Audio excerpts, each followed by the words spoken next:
Hey everybody, Professor Snart back after our journey into Essay 1. So everybody should have their essay back by now, which means you will have received probably some very brief text comments from me, but also a link to a video. So as you discovered maybe, I like to do video feedback. So I talk into the screen and we look at pieces of the essay. It makes it a little bit, I think, more, interactive, or a little bit easier for maybe you to see places where I'm seeing both strengths and areas to improve. So be sure you watch that video, and you can always be in touch with me after the fact if there's anything that's still a little bit unclear. Again, hopefully it was no secret mystery about the things that I was looking for. I was looking for the application of ideas that we've covered in our class. So the shape of the essay, shape of the paragraph idea was big. Research things, including citation, building the works cited, were big. All stuff that we have covered sometimes at length in our course up to this point. So we now move into the final phase of our course, which unfolds over the last few units, which we'll look at in just a second here. But we're primarily focused on the final essay. So there are other kinds of like quizzes or little discussion board assignments, but the one major assignment that we still have left is the final essay. Which again we'll look at in just a second here. So one of the things that's really important and often is challenging to do is when you get feedback from essay 1, we don't have the opportunity to revise that particular essay, but clearly what you want to do is evaluate places where you maybe made just outright mistakes, like maybe a works cited thing, or maybe that you just have areas to improve, and then apply that to the final essay. So you don't literally get to revise essay number 1, but you sort of do get the opportunity in the final essay to do those things either just correctly by following examples or whatever, or improve those areas in your essay number 1 that maybe weren't quite so strong. So again, it's really important to not just look at the grade for essay 1, but take away good things you were doing so you can repeat those, and areas for improvement so you can work on those for the final essay. The topic will be different, right? The subject matter, the research sources will probably be different, but the basic structure and the kind of essay we write is still fundamentally the same. Okay, so a quick look at our due dates then. We have a quick turnaround to Wednesday for Unit 9, which is not, it's the final essay is assigned, but unlike our first essay, which was sort of a self-contained within the unit, we don't actually have this final essay due until basically the end of our course. So it's assigned here, but it's not due like Wednesday by any means. We have Unit 10, which gives us the opportunity to do a quick discussion board assignment due on Wednesday, but we also have mandatory conferences. We can do these virtually if you are in fact at a distance. There's pretty good software for doing that now.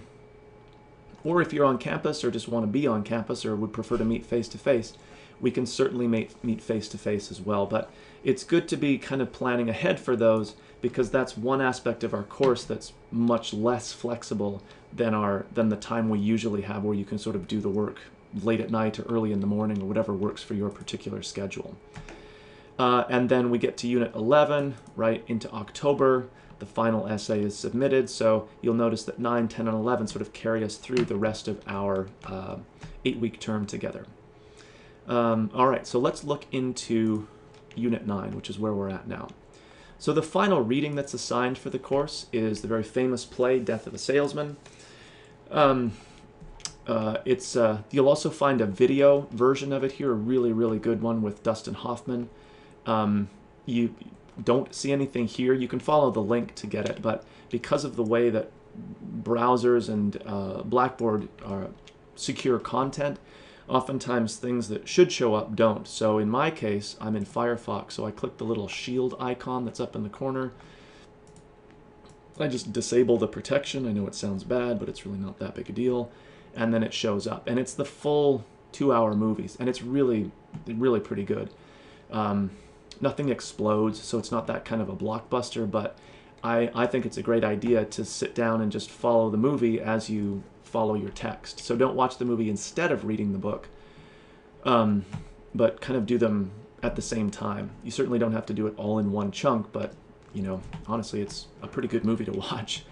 And one thing that you'll notice is that reading a play, you really don't get the same visual effect. I mean, it's meant to be a seen thing, not just a read thing. and the way that the play works, flashing back between settings or different time periods, it's actually really easy to follow when it's happening visually. Whereas if you try to just read it, if you don't quite follow what's going on or which time period we're in, it can get quite confusing. So definitely follow along with the video as you read in your textbook. Certainly when it comes to essay writing, you'll be quoting from the text version. You won't be quoting from the movie. There's a very brief quiz, the purpose of which is largely to draw your attention to some of the important things that are going on in the play, important themes, important ideas, that kind of stuff. So you may in fact find that what comes out of the quiz is actually an idea that might inform your final essay. So that's its primary purpose, not to really quiz you on the play per se. Okay, so here's the essay itself. 5 to 6 pages, so really not substantially longer than our first essay, maybe a page or two. But we're not talking about like a 10 or 20 page exhaustive research thing all of a sudden. So this is very much the same kind of essay that we're writing. We need to use 3 secondary sources, again, appropriate and relevant, like we've talked about before. So they're from the databases. They're direct discussions of the primary texts that you're dealing with. Reminder about the writing assistance area, which provides help face-to-face, but also online. So if you are, in fact, entirely off campus, you can still take advantage of Writing Center help. And so I think the primary difference between this essay and our first one is here, instead of me giving you a series of topics to choose from, which gets the ball rolling, you're developing your own literary research topic. So this isn't really any different than the prompts for essay number 1, but you're developing your own. The essay is still the same kind, more or less the same scope. It's not, again, like a huge 10-page thing. It's not a research essay about climate change. So you're developing your own topic, but still within the fairly narrow confines of the type of writing that we've done throughout the course, and certainly for essay number 1. Okay, so the deal here is that you have to write a comparison essay. So you have to focus on at least 2 works. And I say 2 works of literature in quotation marks. At least one should be from our book, from our syllabus.